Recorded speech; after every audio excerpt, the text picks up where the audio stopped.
పదా. మేము కొన్ని చెప్తాం కానీ చెయ్యం.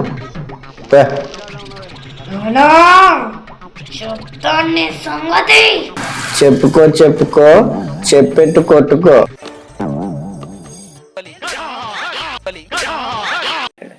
అమ్మా నీకు ఒక విషయం చెప్పాలి.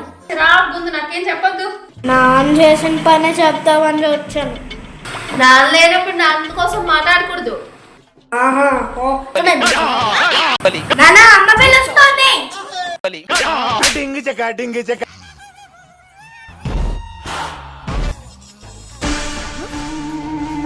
అమ్మా నిన్న నాన్న నేను బస్సు ఎక్కాం కదా. నిన్న బస్సులో ఏమో నా పక్కనే నిల్చున్న ఒక ఆంటీకి నా సీట్ ఇచ్చానన్నాను నాన్న. పెద్దోళ్ళకి సాయం చేస్తే మంచిదే కదా, దాంట్లో ఏముంది? అదే మరి నాన్న ఖాళీ చేసిన ప్లేస్ ఏదో తెలుసా? ఏ ప్లేస్? ఇంకేదో కాదు, నాన్న పక్క సీటే. అంటే అది ఆడవాళ్ళ మీద నాకున్న బాధ్యత. అమ్మా పక్కనే ముసలావిడ నిల్చొని ఉంది.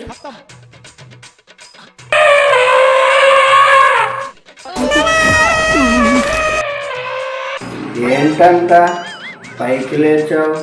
రీజన్ చెప్పు. అంటే అది మానవత్వంతో అలా చేశాను. బిస్కెట్స్ కొనను సేవ్ చేసుకున్నారమ్మా.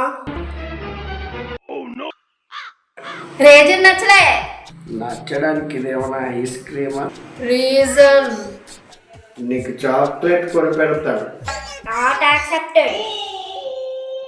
ఏంటిలా ముందుకొచ్చావు? రీజన్ నచ్చలా.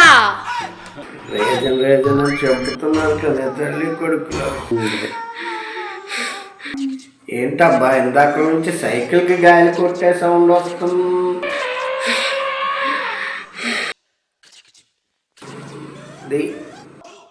ఇక తప్పదు, పర్సనల్ గా మాట్లాడాల్సిందే.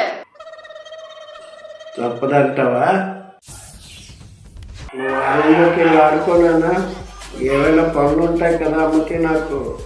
లేదు. సరే నా సాయి శక్తిలా ప్రయత్నిస్తాను. నేను చూస్తాను. నేను కూడా. డోర్ క్లోజ్ చేయరా.